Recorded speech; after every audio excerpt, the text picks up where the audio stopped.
Arturo Pittore here, but you can call me Art. This is Explorations in Art History, starring me. And the hand. Well, what about the rest of me? Hello? People watching from around the world, and I'm stuck waiting on some five-fingered prima donna. Okay, well, that's better. Woo! That Mediterranean wind feels pretty, breezy. It looks like we'll be talking about the Greek and Roman period. Leave it to the Greeks to turn geometry into art. 1000 to 700 BC marked a period in Greek art called the geometric period because of the decorations on the pottery of the day. Simple geometric designs were combined into a repeating pattern that circled the pot. Later, abstract figures of animals and people appeared.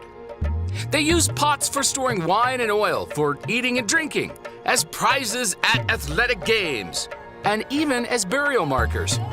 Start as a tot, end as a pot. Hey, it was a joke. Let me out. You guys? Here. Guys. In the Archaic period, their art began to move toward more realistic portrayals of the figure. From the Egyptians, Greeks learned the trick of adding hair down the back of their marble statues to give strength to the neck area, and spreading the stance of the legs to give a statue stability. Ow! Too much stability! Male statues were called kouros, and the females, kourē.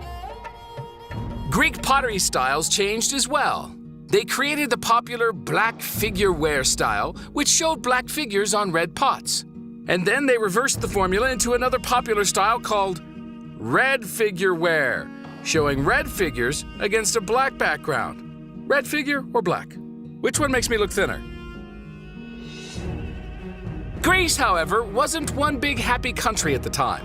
Instead, they had several Greek city-states. The two top dogs, Athens and Sparta, were often at odds, jockeying for position and power, until the Persians attacked in 480 BC. Then Athens and Sparta dropped their differences for the moment, and together they repulsed the invaders. But not before Persia had done some serious damage to the city of Athens.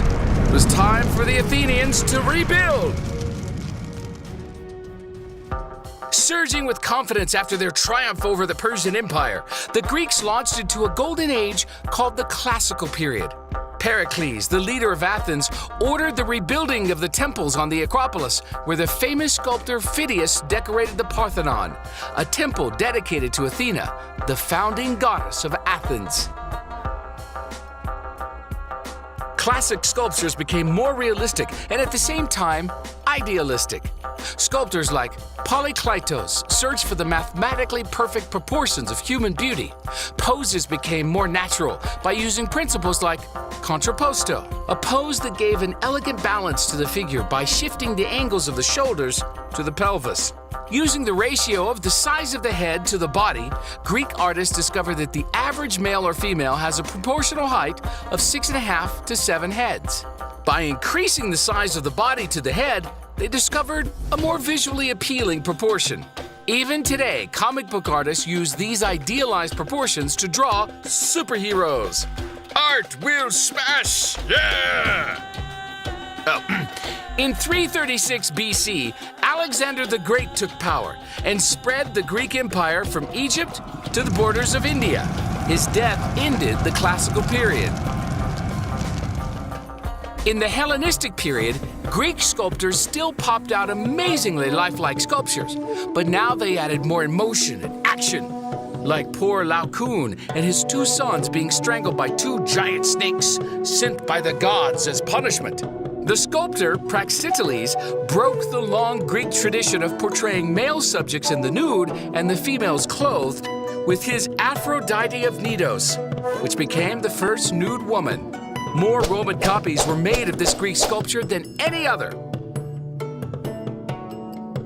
The idea of empire appealed to the Romans too, and in 214 BC, they took control of Greece. The Romans loved Greek culture. They copied Greek statues, paintings, and architecture. They even adopted the Greek gods, though they renamed them all. Zeus, meet Jupiter. Poseidon, meet Neptune. Aphrodite, Meet Venus. The Romans, though, were much more interested in portraiture of real people. Instead of seeking the ideal, they sought for a true likeness of their subject. Warts and all. Also, Romans used art as propaganda to promote a political agenda and glorify emperors and their exploits. Emperor Augustus had himself portrayed as a strong young military leader in his warrior's breastplate, even though he was much older at the time. Kind of like some people's Facebook picture. Trajan's column is like movie scenario in stone, the sculpted scenes depicting Roman battles and their ultimate victory. Roman architects became masters of the arch and the dome. The arch was a huge innovation for the creation of bridges and aqueducts. And the dome became the staple of big official buildings, like the Pantheon, which became one of the most influential buildings in Western architecture. The expansion of the Roman Empire spread Greek and Roman ideas throughout Europe, which formed the foundation of Western culture. Even today, we are still influenced by ideas developed in ancient Greece and Rome.